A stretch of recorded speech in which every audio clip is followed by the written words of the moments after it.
2025 সালের বাংলাদেশ ক্রিকেটের one day innings এই বিষয় নিয়ে একটি গবেষণা করে দেখছি যে তারা এবছর 9টা ওয়ানডে ম্যাচ খেলছে। এই 9টা ওয়ানডে ম্যাচের মধ্যে আবার তারা 2টা ম্যাচ জিতছে, বাকি 7টা ম্যাচই হারছে। সে 2টা ম্যাচের একটা জিতছে শ্রীলঙ্কার সাথে, আর একটা গতকালকের ওয়েস্ট ইন্ডিজের ম্যাচ। বাকি 7টা ম্যাচ তারা হারের স্বাদ গ্রহণ করছে। আবার আরেকটু রিসার্চ করে দেখলাম যে বাংলাদেশ ক্রিকেট দল এই 2025 সালের এই 9টা ম্যাচের মধ্যে কেবলমাত্র একটা ম্যাচই 50 ওভার ব্যাটিং করতে পারছে। সেটা আবার চ্যাম্পিয়ন্স ট্রফিতে নিউজিল্যান্ডের সাথে বাংলাদেশ করেছিল 50 ওভার ব্যাটিং করে 236 রান, 9 উইকেট হারিয়ে। আর বাকি যে 8টা ম্যাচ রয়েছে, এই 8টা ম্যাচে তারা কখনো 50 ওভার ব্যাটিং করতে পারেনি। হয় 50 ওভারের আগে অল আউট হয়েছে, আর না হয় বিপক্ষ দল টার্গেট দিয়েছে 50 ওভারের আগেই তারা গুটিয়ে গেছে না জিতে গেছে, এরকম অবস্থা।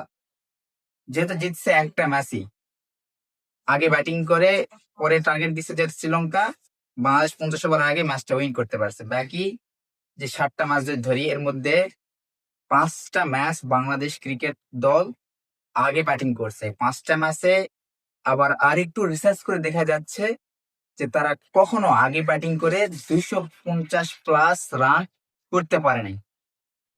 অনেক সময় 250+ রান এটা মাঠের কন্ডিশনের উপর, ক্রিজের কন্ডিশনের উপর নির্ভর করে। তবে এই আধুনিক ক্রিকেটে এসে যে জায়গায় বাংলাদেশ ক্রিকেট দল 40 বছর যাবৎ ওয়ানডে ক্রিকেট খেলতেছে, সে জায়গায় এসেও অন্যান্য দল যখন ওয়ানডে ক্রিকেটে 300+ স্কোর করে, 400+ স্কোর করে, এ জায়গায় এই বছর বাংলাদেশ ক্রিকেট দল 250টা রানও করতে পারেনি। আবার দেখা যাচ্ছে যে বাংলাদেশ ক্রিকেট দল এই মিরপুর ভেন্যু, এই ভেন্যুতে এসে তারা একটা ম্যাচ জিতলো ওয়েস্ট ইন্ডিজের সাথে। বাকি যে 7টা ম্যাচ, একটা তো শ্রীলঙ্কার সাথে জিতছে, বাকি যে 7টা ম্যাচ, 7টা ম্যাচই তারা হারছে। তো এই হচ্ছে বাংলাদেশ ক্রিকেটের পারফরমেন্স, এই হচ্ছে বাংলাদেশ ওয়ানডে ক্রিকেট দলের বর্তমান সময়ের পারফরমেন্স। এই দলটা থেকেই নাকি আবার তামিম ইকবাল, মুশফিকুর রহিম, মাহমুদুল্লাহ রিয়াজ এরা বেশি ডট খেলতো, এজন্য তাদেরকে 2025 সালের আগে কি ছাঁটাই করে দেওয়া হয়েছে। তো এই ধরনের দল নিয়ে 40 বছর যাবৎ এই দলটা আন্তর্জাতিক ক্রিকেটে ওয়ানডে খেলতেছে, এখনো পর্যন্ত তারা 200+ রান করতে পারে নাই। এই দলটার ভবিষ্যৎ কি?